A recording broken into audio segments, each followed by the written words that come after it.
Sebelum itu, sila bantu saya dengan tekan butang like, subscribe dan loceng supaya anda tidak tertinggal video-video baru di channel ini. Assalamualaikum dan salam sejahtera adik-adik. Apa khabar? Kembali lagi bersama saya, Cikgu Zack. Hari ini kita akan mempelajari topik perubahan suhu air. Jom kita belajar bersama.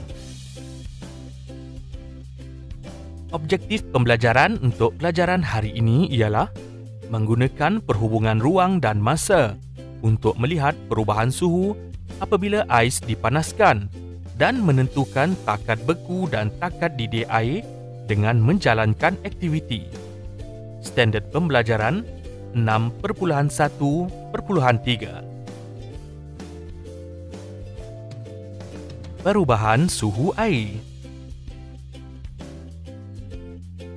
Suhu di persekitaran kita sentiasa berubah. Suhu air juga berubah mengikut suhu persekitarannya.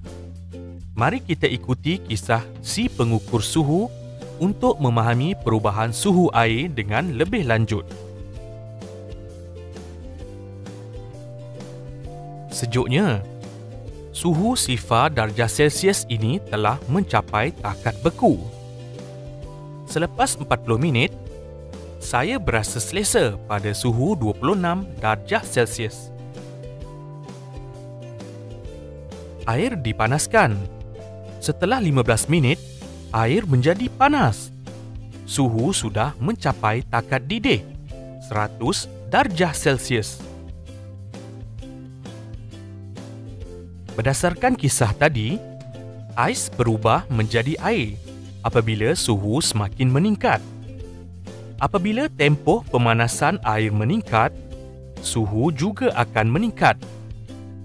Mari kita jalankan eksperimen bagi menentukan hubungan ruang dan masa untuk melihat perubahan suhu apabila air dipanaskan. Takat beku dan takat didih air. Takat beku dan takat didih air. Adik-adik boleh merujuk buku teks sains tahun 5, muka surat 151. Tujuan eksperimen ini ialah memerhatikan perubahan suhu apabila ais dipanaskan dan menentukan takat beku dan takat didih air. Alat dan bahan yang diperlukan: kaki retot, tungku kaki 3, kasar dawai, penunu bunsen, bika, termometer, jam randik, pemetik api dan ketulan ais. Langkah-langkah. Sediakan radas seperti yang ditunjukkan dalam gambar. Mulakan jam randik dan ambil bacaan suhu ais dengan menggunakan termometer. Nyalakan penunu bunsen. Ambil bacaan suhu setiap 5 minit sehingga air mendidih. Hentikan pemanasan setelah air mendidih. Catatkan hasil pemerhatian ke dalam jadual. Bina carta palang berdasarkan maklumat yang terdapat dalam jadual. Gambar di sebelah kiri menunjukkan alat dan radas untuk mengukur suhu ais, manakala gambar di sebelah kanan pula menunjukkan alat dan radas untuk mengukur suhu air apabila dipanaskan. Mari lihat bersama-sama eksperimen yang telah cikgu jalankan. Okey, kita dapat lihat sekarang suhu ais berada pada sifar darjah Celsius. Okay, saya akan hidupkan penunu bunsen dan panaskan air sehingga air mendidih. Dan kita akan rekodkan bacaan suhu setiap 5 minit.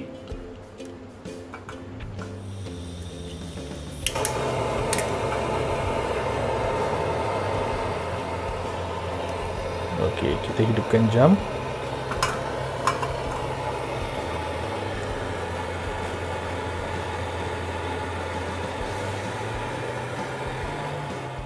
Baiklah, pada 5 minit yang pertama kita dapat lihat suhu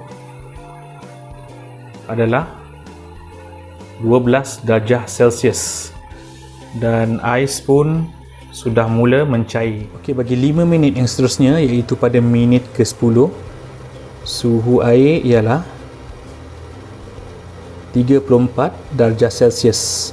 5 minit seterusnya, iaitu pada minit ke-15, suhu sudah mencecah 63 darjah Celsius.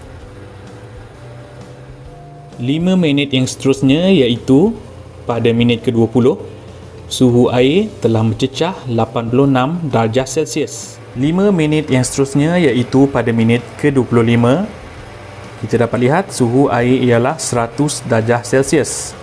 Dan kita dapat lihat air sudah mula menggelegak dan menghasilkan gelembung-gelembung.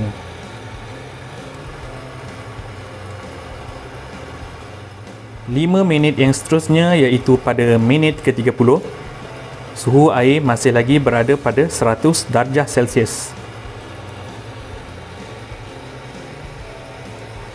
Ini membuktikan bahawa takat didih air ialah 100 darjah Celsius.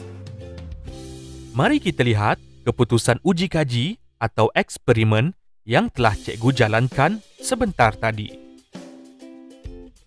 Bacaan suhu ais ialah sifar darjah Celsius, iaitu takat beku air. Pada minit ke-5, suhu air ialah 12 darjah Celsius. Minit ke-10, suhu air 34 darjah Celsius. Minit ke-15, suhu air 63 darjah Celsius. Minit ke-20, suhu air 86 darjah Celsius. Minit ke-25, suhu air 100 darjah Celsius. Pada minit ke-25 ini, air sudah mendidih. Pada minit ke-30, tiada pertambahan suhu direkodkan. Suhu air masih kekal pada 100 darjah Celsius. Carta palang di bawah menunjukkan pola perubahan suhu yang bertambah sehingga 100 darjah Celsius.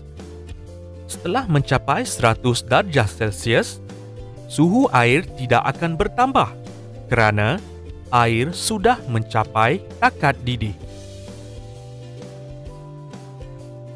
Keputusan yang kita dapat perolehi daripada eksperimen tadi menunjukkan bahawa takat beku air ialah sifar darjah Celsius, manakala takat didih air ialah 100 darjah Celsius.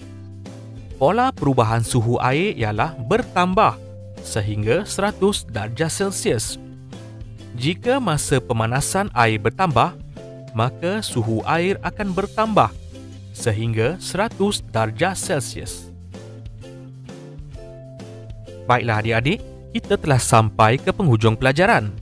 Mari kita lihat kesimpulan pelajaran untuk hari ini. Takat beku air ialah sifar darjah Celsius, manakala takat didih air ialah 100 darjah Celsius. Jika masa pemanasan air bertambah, maka suhu air akan bertambah sehingga 100 darjah Celsius. Cikgu harap agar adik-adik dapat memahami apa yang telah cikgu sampaikan sebentar tadi. Sehingga kita bertemu lagi pada video-video yang akan datang. Terima kasih kerana menonton. Selamat belajar dan jumpa lagi.